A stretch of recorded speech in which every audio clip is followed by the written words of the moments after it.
We'll just get started without pretty aesthetics. Go for it. Welcome to Game Dev on a Budget. As previously stated, we are the members of the Game Development Club of the Pennsylvania College of Technology. I'll be moderating today. My name is Tim Kainsbauer, the content manager for the club.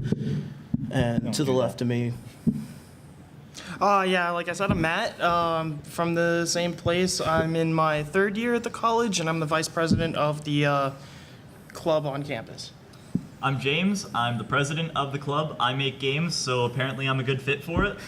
And Yep. I'm John. I'm a game programmer as well, a student with all of them. Technically not a member on the executive board, but I am the head of our live streaming committee that we have going on in the club, which we use for charity live streams and such. So he and I work intimately together. We were formerly like exec heads with our own fancy titles, but we've reorganized lately. Anyway, Less responsibility for me. I'm cool with it. I'd like to point out I have no idea why I'm here. I'm an impulse buyer, so I guess I'm the example of what not to do when you develop a game. As are all of us, which is why we need this. Yep. case in point, he went to Aldi's to pick up a case of water, came home with a $30 owl statue. Lessons thus, you can transfer into. So we're all here because we want to learn. We have some sort of passion for developing games, making things that are fun for other people to play, and we don't want to break the bank. So, if you're like us, you may spend all your expendable income on ramen and Kraft mac and cheese, but that's probably a lie because I know I can't afford brand name mac and cheese. But we'll. So the big thing is, let's start with what is in a game. If we want to make the game, we want to know what's in it so that we can plan ahead and know what we need to avoid spending a lot of money on. Anyone out here, what do you think are the big main parts of that go into a game? Anyone? Go for it. Well, you got your coding, got your art assets, possibly, depending on what you're making. Yeah. Got your music also. Sure do.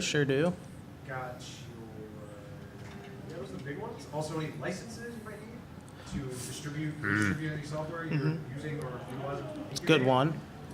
And those are big ones. Yeah. Wow. So no, they're all good ideas. We're breaking it down. We're keeping it real simple today. Try to talk through. So our things we're breaking it down. So we're going to talk to you about environment, encompassing game engine, world, space, the mechanics that go on in there, assets, sounds, and music. So to get us started, we want to ask ourselves, how do we not break the bank? And I think a good place to start is with Matt over here talking about the designing and planning stage, because he knows how important that is. Okay, now this is just from personal experience.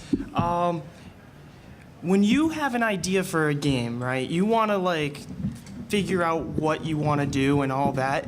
Your first thought shouldn't be, okay, I should buy this, I should buy that, I should start programming, because that is farthest from the first thing you need to do when it comes to developing a game. You want to flesh out your ideas and figure out exactly how you want to go about those before you spend. For example, if you want to go buy an engine or something like that, or the licensing for an engine, and you drop $200 on it, and you figure out, oh, the thing I wanted to do in my game doesn't even work in this. Don't spend money until you actually know it works, if it actually is feasible, and if it is the best fit for what you had in mind. Another thing it's really important to plan just to see what you actually need as part of your project. What kind of art assets I'm going to be going for, what kind of sound design am I going to do, what kind of marketing am I going to do after I finish this game. So you can kind of acolyte where your money and where your time is going to go throughout the process. So one of the real good softwares, there's a good piece of software to help you in the planning process known as Trello, and James over here actually has probably the most experience using said software, so I think I'm going to pass it over to him to tell you about that. yeah, so last semester in my game development class, we actually we scoped out a whole game. Our teacher, Anita, she had us go through, write a game development document, plan out every little thing we want to do.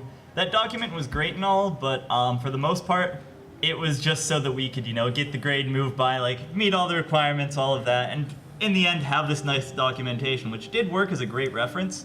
But really, what really helped glue our project together, we actually used this software called Trello.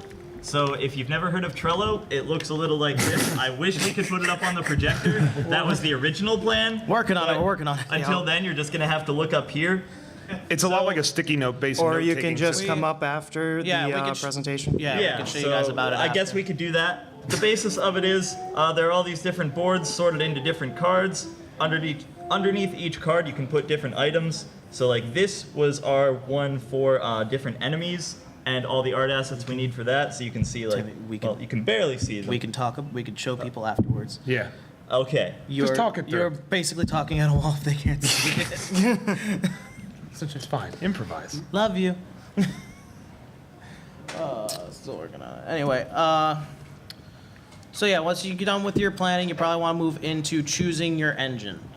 Is the big thing, and that's one of those places where you do want to, where it could end up costing you a decent amount if you're not careful. What you're doing.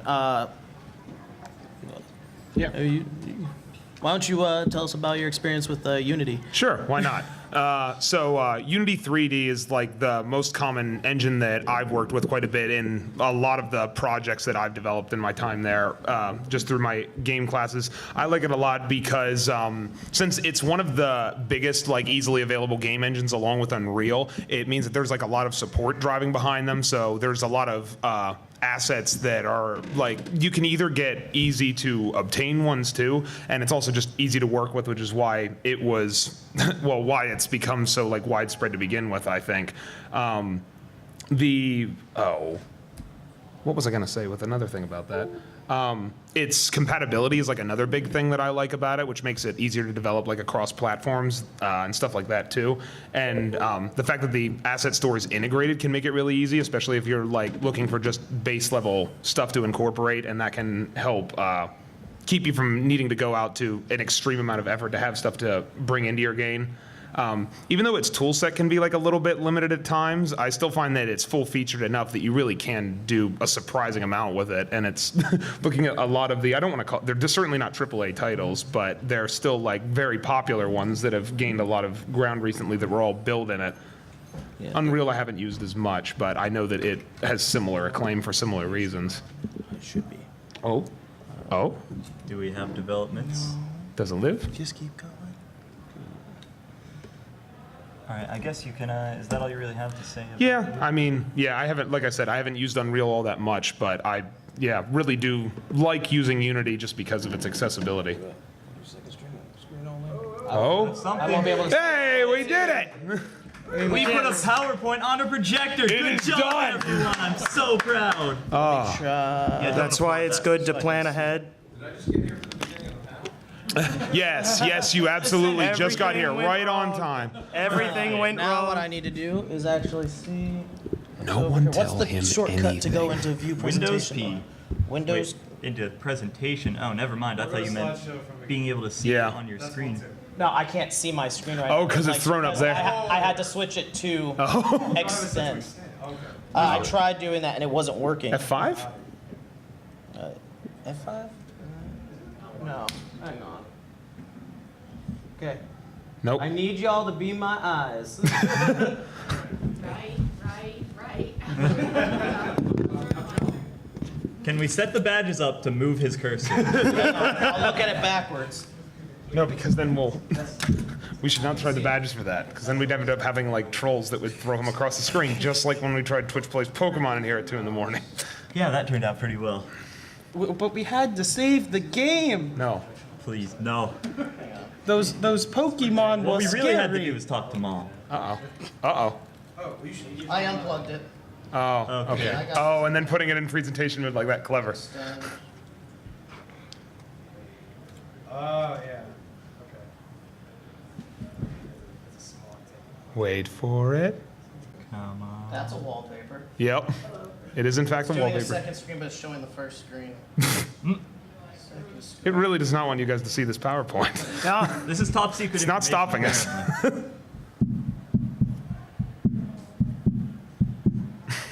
Thanks, Matt. What? None. Let's try second screen only. Nope. Wait. Wallpaper. That is still a wallpaper. You want to plug my laptop in? I have everything pulled up here. Yeah, we can scroll. Okay. Besides, I have to show software all that fun stuff off anyways. Flying by the seat of our pants. Doing it live, folks. We're doing it live. HDMI's on this side. Wonderful. This It's is a the new laptop. This is why they brought me. Actually, I Okay. might have it now. I might have it now. Aha. Give me one more try. Give me one more. It's there. I already have it up. Give me one more try. No. Okay, you fine. had your Now. chance. One more try. Why? We had it. This is At a least matter of I pride know for you where at my this HDMI point. port is. Oh. Something.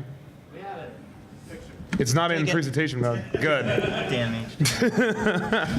Okay. 3 strikes We're down. good. Sorry. It's a PDF, but it'll do. I only have the PDF because we really planned ahead. It'll work. It's something. At least you can see. Next pointer, make backups on multiple systems. Okay, so let's get back. Which on I've been told topic. numerous times and did not obey Engines. today. Okay, so Unity is definitely an engine. Unreal, we honestly don't have much experience with it.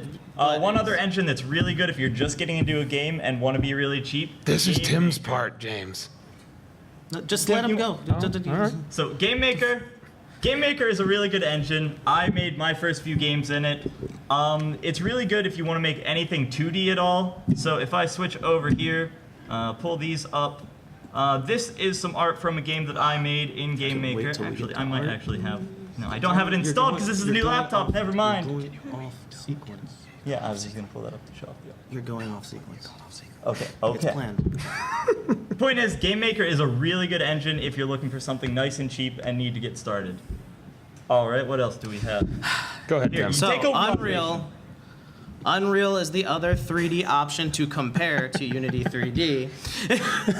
That also has large community support. The big things with them is the community support that you can get out of these, where you have huge message boards and forums where you can ask a question and friendly people will answer it because they want to see people succeed at this. It really is a friendly environment, which I know is rare on the internet these days. The amount of help is really at the touch of a fingertips, really, for anything you want to do in a game. There's literally hundreds of video tutorials on YouTube put out just from the proprietors of these engines themselves, and that's not including the ones that users put out on their own. Now, the big thing with them is that you do have Unity's cons include that it has limited tools, whereas Unreal has more, but it's considered to often have a higher learning curve. The thing with Unreal, though, is they put out a new tool in every update, so it's really great on updates. And the most important thing, of course, what we're here for, the fact that they are free to use. Unity 3D is free for as long as you have made less than $100,000 in the previous year. And Unreal will only charge you 5% royalties for any game that makes over $3,000. So that's the big thing for it. Because once you start making over that, then it's not that big a deal to be paying them 5% royalties. So I think we can move on here. Yeah, we got the big thing is a lot of times people don't realize how good you can actually do in Unity. Layers of Fear was made in Unity, very beautiful game. Ori and the Blind Forest, I Am Bread, Super Hot was mentioned in the last panel if anyone was Yeah. here for that. That was made in Unity. Hearthstone is a Unity game. Fun Really? fact. I genuinely didn't It's know very that. approachable. It's very approachable and easy to use, and very compatible with other, with whatever platform you want to put your stuff out on. Android, Apple TV, even right down to Google VR and Microsoft HoloLens. As we'll get into that, as well as Unity is an official development engine for the Nintendo Switch, although they haven't really opened that up to the public for development yet. Moving on, I think James is probably the best person to talk about 2D asset creation because he is quite good at it. Go for it. So people tell me. So asset creation. No is one something tells I'm him that. Asset creation is something I'm pretty big into. Whenever I'm making a game, I like to touch more on the side of making it look pretty and making it feel really polished. Whenever I do make a project, that usually is my big focus, that every little element does work together. So a lot of that does tie into actually using all of these different programs to do exactly that. So like I said, I work a lot in 2D, where you can see some of the sprites for a game here that I made. I tried to keep a very like Doom-esque inspiration for it, so pretty much everything that I made in it was 2D, from different textures, all the different enemies, all of that stuff. Same with another game that I made called Something Something Apocalypse, where the whole idea of it was an overhead shooter. All of these different assets I made through Paint.net. So Paint.net is Paint, but actually useful. Wow. So if you ever want to go through, make pixel art, anything like that, I highly suggest it, just for the fact that it has so many different tools. It has all your usual stuff, like all these different selection tools, paint buckets, gradients, all that fun stuff. But it just does everything that you really need really, really well. So say if I need to go in and do some color correction on like roofs, I can go adjustments, brightness, contrast, and I can play around with all of that. You can't do that in Paint. You'd have to go through, okay, I want to change this color, so I have to go in and go into these advanced details, hack these super cool RGB values, make my super cool roof color, say I want purple roofs.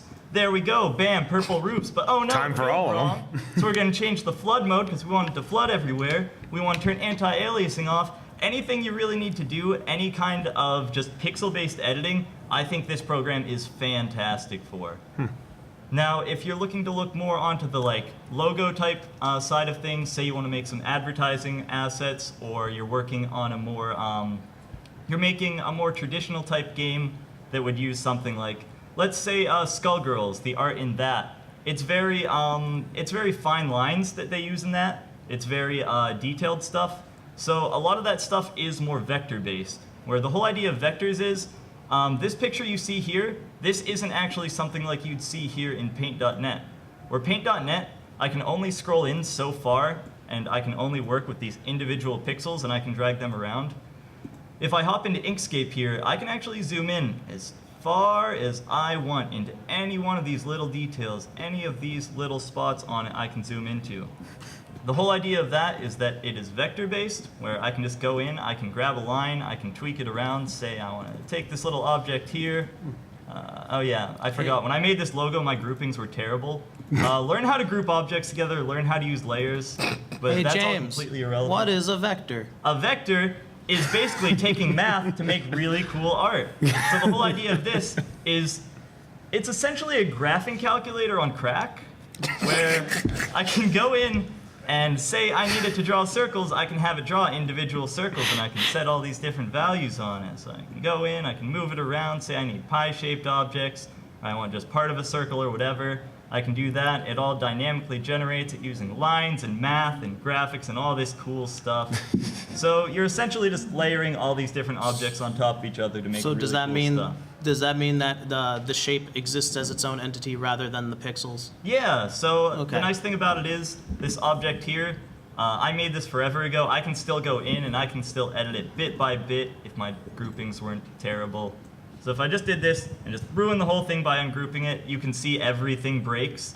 That's because I worked Wow. on top of an old logo that I made and all the different parts of that and built on top of that. Is that a But- Mad Catz controller? Oh. I mean, it's about as ergonomic as one. Really fits the hand, you know. I'd play It Smash feels as on that. nostalgic as it looks. I'd play Smash. So this program is a fantastic alternative if you are looking for something to replace something like Adobe Illustrator, for example, because that software is so phenomenally expensive. There's no way I'm buying it, just because I can do everything that I would possibly need to inside of this software alone. Now, these other two programs, Piskel, what's that? What's that software again? This is Inkscape. Inkscape. Yeah, Free I highly and recommend open it. source. Yep, free, open source, all that fantastic stuff. Yeah, pretty cool. Now, Piskel and GIMP, I don't have as much experience with. No, Tim, I believe you put Piskel have in here? experience with Piskel. Piskel is actually an in-browser application where you can make art pixel by pixel. That would be more suited to your smaller level 2D games. If you're making something, say like Party Hard or Undertale. You'd probably use that. Actually, Undertale was made in Game Maker, so Game Maker you shouldn't shake a stick at either. But Piskel, you can go in. JG College do pick pixel by pixel art, including it's just piskel.app. Don't mind that I'm using Bing. I just set up the web browser. Yeah, and then you can export from there, including you can. It has some animation tools, not too much. GIMP actually has animation tools in it, surprisingly, that allows you to do that. And I know that John over here has a lot of experience with GIMP. Yeah, only specifically because I run Linux as my base OS on the machine. I'm always playing around with like the open source stuff that they have available there. And I do really like GIMP just because it is equally as full featured as like a premium thing like Adobe Photoshop, or some people do argue, if not even more so, with like the control aspects you have to it. So it's really great for like layered content generation and stuff like that. The one key difference is that I would say some of the stuff that you want to do with it, and as far as like replicating effects goes, might not be as intuitive as something would be on Photoshop, but it's nice because it is entirely free and open source, so it doesn't cost you anything to get GIMP to begin with. So despite that higher learning curve, there are still like plenty of tutorials online, which I've taught myself quite a bit with GIMP to create quite a few like art assets that I've been really happy with. I use quite a bit of it for my own advertising on Twitch and stuff. I set up like a lot of my art on there through GIMP setup, which is where my logos and things have come from there. So it's definitely a really powerful tool, and it's impressive that it's as powerful as it is for being completely free and open source. Okay. So moving on to 3D assets. There we go. Blender is a very good program. It's free and open source. That is not the Blender I was looking for. Yeah, it was. You knew that was going to happen. I honestly didn't think of it until I searched it. It's one of those things where you don't realize that word that you're so used to meaning one thing means something completely obvious and different. You mean like Dick's Sporting Goods? Yeah, Okay. exactly. So Blender is very usable. The images you see on this, once we get back to the slideshow, There we go. the images you Let me see move on over to this slide. Firefox. That'd be Don't so do that. much better. Oh, that is nicer. Okay, where were we? The images you see on this slide. Now fixed it. I should have said abracadabra. Yeah. Ta-da. Were actually made in 3ds Max by one of the members of our club at our school by the name of Trevor Bixler. He goes by IV Sabretooth VI, and he is currently working on these assets, working on making them for a fan game called Fallout Cascadia. If anyone's heard about that huge fan project that's being worked on right now. Yeah, go ahead. Okay, so pretty much they're using the Fallout. For the PC, they're using the engine of Fallout 4, and they're remaking the entirety of Seattle, and they're doing their own story, their own assets, their own pretty much everything to pretty much base that whole game in Seattle, and then pretty much mess with it. I think they put a trailer out for it a couple months ago. If you go, you can learn all And, about that project at falloutcascadia.com. Him and a group of the people with the project were completely in charge of doing the 3D models and assets and stuff. And he was doing things from like masks and weapons and knives and clothing stuff. These are select. He's using a bunch of different software, but these were specifically modeled in 3ds Max. There we go. Got the Discord. Which is free to students for multiple years at time. So if you happen to be a student, if you know a student who's just like, yeah, use my .edu email address. If you have a .edu email address from when you were in school, there's a good chance you can get a couple years of this for free. Same thing with Maya. Maya also has a version called Maya LT that is basically Maya that's stripped of all the features but what is necessary to game development. And that is also free to students. Once again, you just sign with a .edu email address if you happen to have one from when you were in school, if you know someone who will let you get it from them. All the images on the screen are just some of the pictures that he's been sending us through the modeling process and just trying them out in game and in the engine and all that kind of I stuff. left those out because some of them aren't actually done with cheap software. Yeah. as well as the texturing. That's The why. texturing on the slideshow, the one on the slideshow that I specifically selected for this. Right there, as you can see. That texturing was done, I believe, with not that cheap of a software of, what is it? It's, he told it to us. I honestly with a B. do not remember the name of it. Not Blender. Well, it don't matter to you because it ain't cheap. That's not what we're talking about. But you can do it. You can do great texturing just as good, but a little more effort in Photoshop and GIMP. And I say that you can also use Paint.net pretty well for making some pretty cool textures. This little fancy thing down here called the Noise tool can be your friend. This little thing over here called the Cloud tool can be your friend. Super good if you're trying to make some texture. Seriously, you can make some amazing stuff with it. Say I want to make some Corporate dirt, you chill can layer game it on together. point. Hey, they're not paying me, and they're not making any money from me anyway, so I don't think it really matters. If anything, they're losing money. But on track, please. Yeah. So, moving on. Did anyone have Sound- any questions so far, by the Yeah. way? Yeah. Yeah, for these more expensive art software, is there any way that you can go online and maybe find them for cheap or free that you know of? Yes, but at the same time, there's legality reasons behind that, because if you use that and you have it in your game and you don't have the licensing by buying the software and stuff like that, you can face a lot of legality issues by publishing your game and just having those art assets in there. I know, what was it? We there. What's his face was having some problems with We- art assets? Oh, Tony. Yeah. Yeah, we have an alumni who's actually been working for many years now on a 2D Brony pony game, and it's a very well done game. However, at first he was using a lot of borrowed assets, and that got him into some trouble. Yeah. What about, so for paying for the software to create the assets, if you contract someone else to create those for you, are you responsible then for how they got their license for that? Use your team need a license for that software as well? Is that for? I would say that Although probably I- depends on the nature of the contract, because you are bringing them in. That sort of gives you the responsibility as the person who is in charge of them then to, that since they're contributing that art to you, you're then holding it responsible since you're the one publishing it. Pretty much So, at that point, they would be under your employee. So if they're under your employee, you're pretty Yeah. much responsible for whatever they do for whatever they're doing for you. Yeah. Again, none of us are lawyers, so don't take our word as like. We don't have final- any Take legal gavels. counsel. We don't know. I will say one of the I rules. Boo, see, we have a question. Oh, down of course. here, actually. Yeah. Oh, sorry.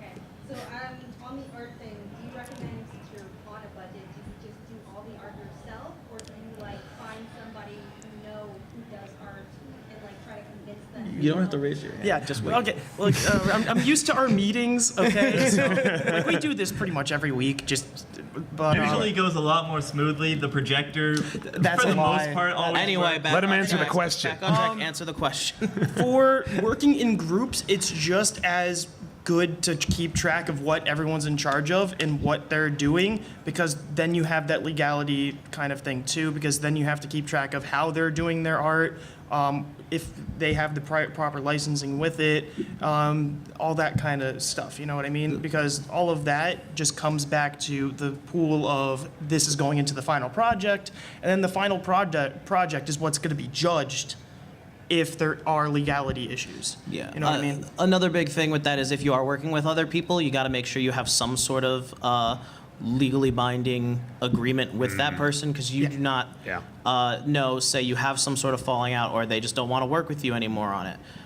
You need to be able to have it understood what type of rights they and yourself have over the content of that game that you're working on, so that, say, 5-10 years down the road, somehow out of nowhere it starts making a lot of money, that person can't come back and say, well, I deserve some of that. Yeah. Well, it should be laid out in a legal agreement already. You had a question as well? Well, it's more just with regards to how level of responsibility you have over contractors as Yeah. opposed to employees, because employees typically you give them seats to wherever you have. For contractors, the expectation, at least in my experience as a contractor, is like when you integrate something into a product that's not yours, the expectation is that when you're shipping, assuming you're even making the vinyl, like usually you'll have like maybe some pre-licensed for the contractor, but then when it finally gets built on like the company's like CI or whatever, that'll be done through a system that they actually do have the license to. So technically, in that case, it's fine, or like it's not all that important what they have the contractor has a license to, but if they're actually building assets that go out to the public, the licenses do matter a little more than that. Okay. Well, we do need to be. Yeah. Just I really, Yeah, you're I really fine. appreciate it, but we do have to start moving on to sound design because we are running through our time. Yeah. Oh yeah. But thanks for that. Yeah, thank you very much. We appreciate all the input. So, sound design. Take it away. This is my bread and butter. So, first thing, why necessarily make sounds yourself when you can find them already done by other people? We get back into the legality issues with that, but you can do it. If you go to freesound.org is a great site. Soundbible.com is also great. And just Googling for sounds is great. But what you got to do is make sure that it's not just free, it's also royalty free. Because just because something is free for you to use does not mean it's free for you to make money off of their stuff. So if you get something that's free and not royalty free and you publish it into your game and your game starts making money, you may, the person who made those sounds may be entitled to some of your money. So you got to look out for that royalty free stuff.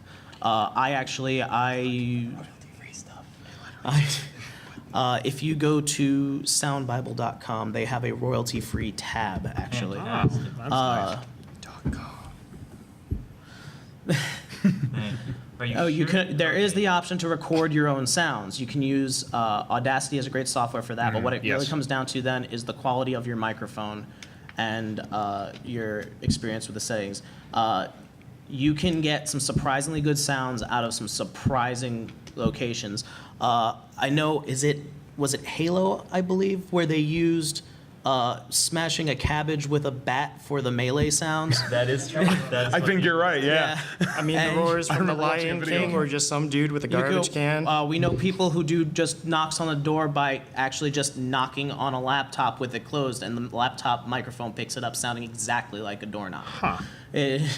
You can get creative with it and just see what you can do, and you can often find some creative sounds that way. Voiceovers are great for that too. What it comes down to is you got to look out for. If you're going for a better quality microphone, look out for the pricing of the microphone related to the quality of it. I don't like to get any type of sound, and this goes to musical equipment and computer equipment as well, any of those types of equipment without having hands-on experience with it first. Like not just ordering it online and then just hoping that it's going to work the way you want it to. Yeah. So, and the same note as sound design, if we move on to music, anyone have any input or questions about sound design before we move on to music? Yeah. I'm just saying to be careful with that because you see a lot of cheaper games coming out that all have the same 3 in the cloud songs. So Yeah, don't use well- those 3. Sound effects you can usually get a little bit better away with. I mean, look how long the Wilhelm scream's been used, and now it's kind of a thing now. But music is a little more iffy. You don't want to be using the same music because that's often can stands set out a the lot tone a more. lot with that. It does get to that point though with sound effects. It's kind of fun, just like playing a game and hearing that familiar sound effect. It's just it is interesting. Yeah, like I was gonna think of some examples, but I completely blanked. so. So music. A little harder to do from online, but it can be done. You can also, as I said before, possibly work with someone who does know what they're doing with music. Because oftentimes with music, it's not as important with the software because it's the audio file that's coming out of it more so than not, and it could be from their instruments instead, and you don't really need a license to use an instrument. But you can also use software called LMMS that I love. And it's called, it stands now for, usually it's understood to stand for Let's Make Music Studio. It used to stand for something completely different. That doesn't matter because it's not that anymore. I'm gonna. But it was dare Linux click a video. Linux something. But Need to make sure I don't destroy your eardrums in the process. I don't know how loud this just is. turn the volume off. I think and that's just kind of show counterproductive. Turning Well, up I was the gonna volume play on them something. Music making. Already.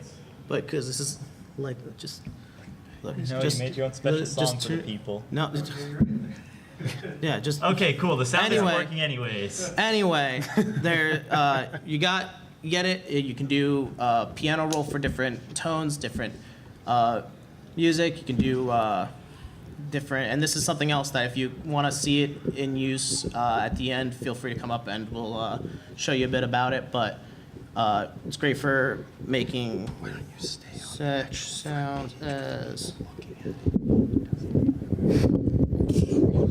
We're gonna get ghetto with this. Now's not the time to drop the mic, Tim. I thought you're supposed to do that after you do the music. Don't start with me, too. Yeah, you can have something as simple, and then it's because what's perfect. LMMS is perfect for making looping music, which is what you often want as software, because you can just make a couple strips of different measures of something, and then just upload it, and you know it's going to be identical, and that it will loop back into itself when implemented into an engine. So you can have something as simple, this short right here.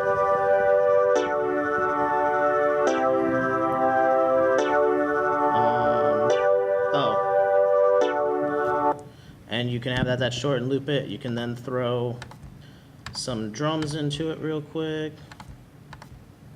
Literally, as a demonstration, I know you can't see it, but just as a demonstration that it only takes A few clicks. a few clicks and about 30 seconds, and we now have.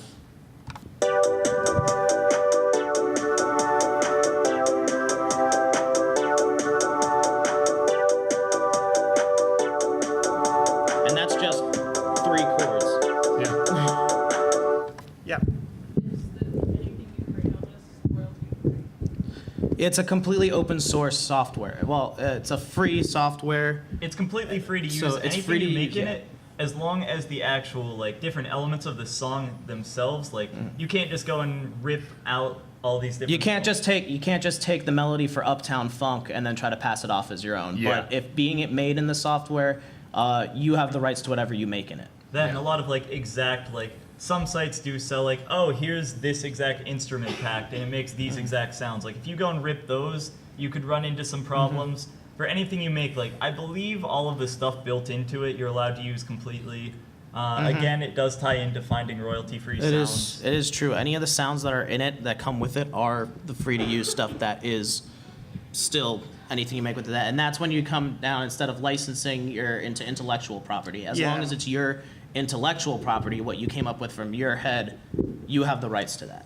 Yeah, because like a lot of the legality with music is just, well, this sounds really similar to this song that I did, blah, blah, blah, and I'm going to sue you over it, and blah, blah, blah. You're making money off of it, and it's just all that kind of stuff. Yeah. You know what I mean? So, Got a question over yeah. here? I just have a general point. Nope, go ahead. If you're developing a game and you're after music for the game, you're in a building with about 1,000 people. He's not wrong. Very into that, and if you're looking for a composer for video game music, this is where you find go find one. There's hundreds of them. And that's a Music lot. and gaming festival. You really sure you'd yeah, find it's people crazy. like that? I don't know. I'd try something else. Just to add another point, there's other software, Fmod and Wise, that exists specifically to integrate audio into games itself, and I think both of those are compatible with Unity as well. Oh, thank you very much. Yeah, that's Wise, I believe. Wise, right? Yeah, it's pronounced Wise, but it's spelled W-W-I-S-E. W-W-I-S. I haven't heard of this one. That's real money though, isn't it? Yeah, Is it? The runtime does cost money, so. Yeah. I Interesting. think But like, Doesn't mean I it's think not Fmod- usable. I think Fmod, the price depends on Fmod is- the scale of your game. So if you're making a shorter yeah, Wise game, is then it won't cost as much money. Whereas Wise depends on the number of assets that you integrate using Wise. Okay. Interesting. But even so, I think you still have a lot of room before it hits very expensive thresholds. We From have the looks of it, Fmod is free for at least some situations, like it's saying students and indies and all this different stuff. Yeah, it looks like as long as your budget is under $500,000. Yeah. Oh, okay. Interesting. Cool. Very interesting. So we have one more topic to get to before we just try to Yes, I'm switching start over to take a to lot it. of questions My mouse then, or is anything. not working with me here. There we go. We have, well, what if you want to build for VR? That is actually a lot less pricey than you would think it would be. The Google VR SDK itself is actually free and is available in a package that you literally just press 2 or 3 clicks and import it into your Unity project. And if you're using it in Unity, Google VR is partnered with Unity with that, and they have a good API for it. And you don't have to get the $80 Daydream headset when you can get a $15 cardboard headset and still make some pretty sweet stuff with it. Yeah, I know. I own the cardboard one. Yeah, and it's fun, isn't it? Yeah. You still do that. Don't be like me once again and not plan properly and try to make an anatomy quiz app in VR, pay $60 for an asset, and then realize you don't know how to implement one of your features when you could have done that in the proof of concept first and saved $60. So once again, planning is a big step in that. HoloLens. If you want a physical HoloLens, that's going to run you $3,000, but you can build for it, which we're talking about the development, so I found a loophole.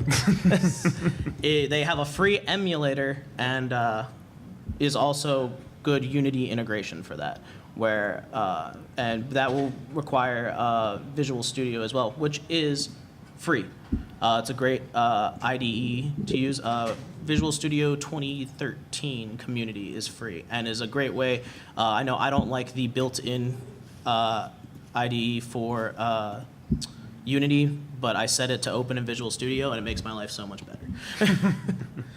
Anyway, so anything else you guys want to input before we turn it to everyone else?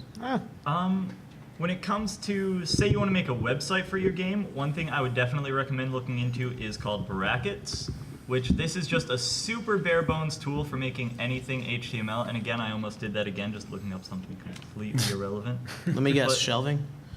Just about, yeah. It wanted to show me literal shelving brackets. But it's really good for if you do want to just get straight into coding HTML, stuff like that. To help It's advertise actually- for your game Yeah, and stuff it's if what you I used want a to build website my for it. personal website. I really like it just because it just focuses on bare bones.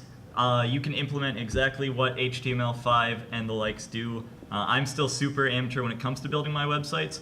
But that said, it was fantastic for that just because I wasn't overwhelmed by all these crazy tools. Yeah. Does So- anyone have You questions? want to go There's back questions, to right? Yeah. Anything you guys feel like we might have missed that you think is a good resource that, yeah. Something to add to music production, free VSTs, virtual instruments. Okay. Oh, yeah. There are certain digital audio workstations have the capability to throw in virtual instruments or VSTIs that kind of imitate synthesizers or other instruments of old. And you can use that on, say, a piano roll, and kind of generate sounds from a YM2612, which is the synthesizer the Genesis uses. And just put together all sorts of sounds with instruments that do all that work. Wow. I think That actually reminds me of, there's actually multiple instrument VSTIs in LMMS itself before you put it in there. One of them that it comes with is Virtual Boy, which allows you to completely make it sound exact. It's all the tones from a Game Boy. That's I pretty make cool. your music sound. I believe it also does have reasonably extensive plugin support for those, in that when I was first playing around with it, I remember I played around with a Earthbound VST, and I got to play around with all kinds of different sounds from that game. What happens It was is really fun for making my first few tunes, just because you can't go wrong with those classic sounds. You LMMS really is can't. actually broken into I'd say about 12 or so different instruments in it, which then have built into that software folders full of probably about 50 or so-ish per instrument presets that'll make it sound like 50 different instruments. It's like as if you took your instrument and then changed your amp and your pedal set. If anyone understands what I'm talking about from like the point of view of like a guitar player. But so it is very customizable even with what is there, and you can, as you say, download new stuff to it. You can do in similar pieces of software and use those VSTIs, as you say, in separate ones. You had something else you wanted right? to say too, right? Yeah, can you talk a little bit about marketing and advertising, both how much budget you put towards it, how you go about doing the marketing? Marketing You're and probably the most. advertising. You've done them, yeah. It's something I can touch on a little bit. Now, I have tried to work on publishing my own game, unfortunately, because I do have a very busy schedule with my college semester and everything. I couldn't really give it the focus I needed. So I haven't really budgeted for advertising, more of I have gone through with planning out all the different elements that I would want. And again, a lot of the tools that I use, like Inkscape here is really fantastic for that, in that any assets I need to mock up or throw together, I can do in that. Brackets, again, is really fantastic for that. If I head over to my website here, then you can actually see if it decides to load for me. Hey, it works! Do you have you have some of those, but do you have a file of the game case you made for Tomb of Tunes? Because I know that looks... See if it's floating around in my file browser here. If it's synced to my OneDrive, then I have it. Ignore the abandoned projects folder and the fact that... While he's looking for that... He does have a project graveyard. Some of the It's things abandoned. is you can... different places you publish are actually different fees oftentimes too. Like Google Play, to become a Google developer, it's a one-time fee of I think about $25, I think is what I spent. And then it's free to publish your games to the Play Store and stuff like that. I have an app or two on there currently. And it's one-time fee, developer costs just to sign up for the program, and then free to publish. Nintendo also does a one-time fee, I think similar to that price as well, maybe in the 20s. I'm not sure the exact and then value. you have access to their stuff and their developer website, but publishing is a little more iffy with them, as everyone knows, going through them. Minus the Switch. Minus the Switch, that's not really I just available remembered yet. another very good resource, itch.io. If you've never heard of it, I was this site waiting is for you to fantastic talk for about going itch. to publish games. You were waiting for me to mention. Yeah, that's why I turned it to you for it. Okay. I honestly forgot about it because it's been forever since I actually published on it. But this site is fantastic for if you just make a little game, and I don't have the budget to go through Steam Direct or something like that, so I just want to get it out there. I highly recommend it. I'm not logged into my account, and I'm in the wrong browser, so it doesn't have that synced up. But if I go something, that's probably good enough. If I do that, and hope that this search bar works, hey, there it is. So I've got my game published here. I didn't actually have to design any of this. I just uploaded the background, picked one of their fonts, put my logo up there, put in a little blurb, uploaded the file. And just like that, I have a professional storefront for my game. If I wanted, I can actually turn on all kinds of different monetization options. They have, you can optionally pay for the game and still get it for free. You can force people to have to pay for it. You can just make it plain free, which that's how I have mine set up. But either way, it is fantastic for publishing a game where you're just like, I don't care for going through like Steam or something like that. Like I don't feel like paying their new $100 fee. So I just want to get it out there. Do they have some sort of What's the name of it? itch.io? Itch. Like scratching an itch.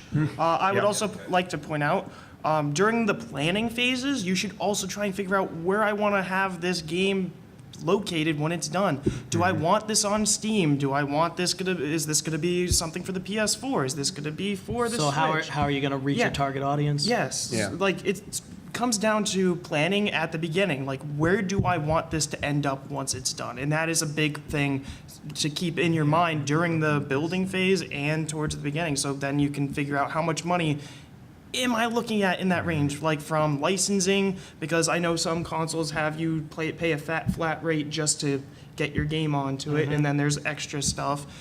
Steam started Direct. doing a flat rate for the game, and then some more stuff instead of green light, because green light came really bad. Green light allowed too much cancer in. Yeah, and It was a good idea on paper. yeah, and Direct, I like the idea of it, but I think the price is too low personally. But that's a whole other debate to be had. Yeah. That, We've had and that the is a debate we've debate we had. have had. Yeah. But at that point, you can kind of ballpark how much money you want to put towards that. Like, am I going to advertise on like YouTube, or am I going to like advertise it like manually, or am I going to go to conventions and advertise it? Like, Buy my game. yeah, like where are you gonna like how are you gonna get the word out? Oh, this game is a thing.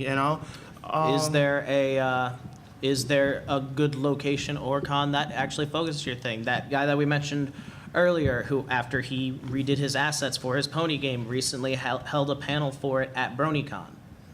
Do you have a good platform and location to market to your target audience. That's a big thing. You don't want to be that developer or development team that spends all your time getting this game done and you're really happy with it and no one knows it exists. He's talking about my game. So yeah, speaking of Trello earlier, this is the Trello for my game Tomb of Tunes. All these different boards, they have all this different stuff under it. Like, oh, look how all this work we put into making sure there were all these details about the player and enemies. And then there's the advertising board. I'm not going to bother loading up a cricket sound file, but I think you get the idea. Like, it really does help to, like, figure out how you're going to do that, because there are a lot of cases where, like, I've been looking forward towards games, but then they just, like, fall off the face of the earth and you don't hear about them for, like, 2 years. Like, what was it? The creators of Skullgirls are making a new game called Indivisible. The last time I really heard any news about it was 2 years ago. Yeah. Anyway. The only reason I keep hearing Yeah. Anyway. No, the only reason I keep hearing news is because I kickstarted it and they're still sending me Anyway, updates. we are actually just we're about pretty out of much just out of about time. out of time. But Can we take another? Real quick, Yeah. in case anybody in the room doesn't know, there's a VR room upstairs Yep. down. Yes. We're doing some workshops and going into VR development specifically, so if you guys want to get more in depth with that, Crud. upstairs and down the hall that way. And VR dedicated room. Well, since you guys were sitting here, I was going to point out, there's also something about implementing databases into your game. It That happened happened while earlier. we were talking, so I apologize. hopefully they were Databases are filming another that one. fantastic tool. I was just looking at. Yeah. I meant to. I told you that earlier. I wanted to do that, but we. But does anyone Anyway. have We're having any fun questions? here, We are. Yeah. What's your opinion on the crowdfunding platform? Crowdfunding? Yeah, go for it. If you're going to crowdfund, don't go overboard promising all these things and then not being able to fulfill your promises, because these are the things that you thought you were going to be able to do, but you never really figured out if you can do them in the first place. It all goes back. Yeah, it all goes back. It all goes back down to the planning phase, because you kind of have to figure out if you can do what you want to do before you can just be like, okay, this is what's happening and it's going to be a thing, and when the project's done. Yeah, there's nothing Because, wrong with being ambitious, but you have to be realistic. My buddy over here. His one game he didn't put like a deadline on it. He didn't really have any like physical pointers of, okay, by this I'm gonna have this done, by this I'm gonna have this done. That's this And game he's talking don't about. forget everything he expected me to program in 12 hours for a game jam that I had Oh, to yeah. tell him was just not going to happen. Okay, we scoped that out just fine. We started out terrible, but it worked out. Yeah, like don't think everything that you're gonna think of in your like as you're working on it. Try and get the base, that idea that you had working, and polish it and make that amazing, and then add on to it when you have the time. But make sure you finish something before you start another thing, or else it's just going to be a complete mess and you're not going to know where you left off. And on that note, very good note, and but we do have to end this right now, wrap this up. But feel free to please talk to us about anything else you might be interested about that. Any questions, suggestions, anything you feel like wanting to talk to us about. But thank you very much for sticking through the whole thing. We very much appreciate it, and hope that we were at least helpful in something for you. Yeah.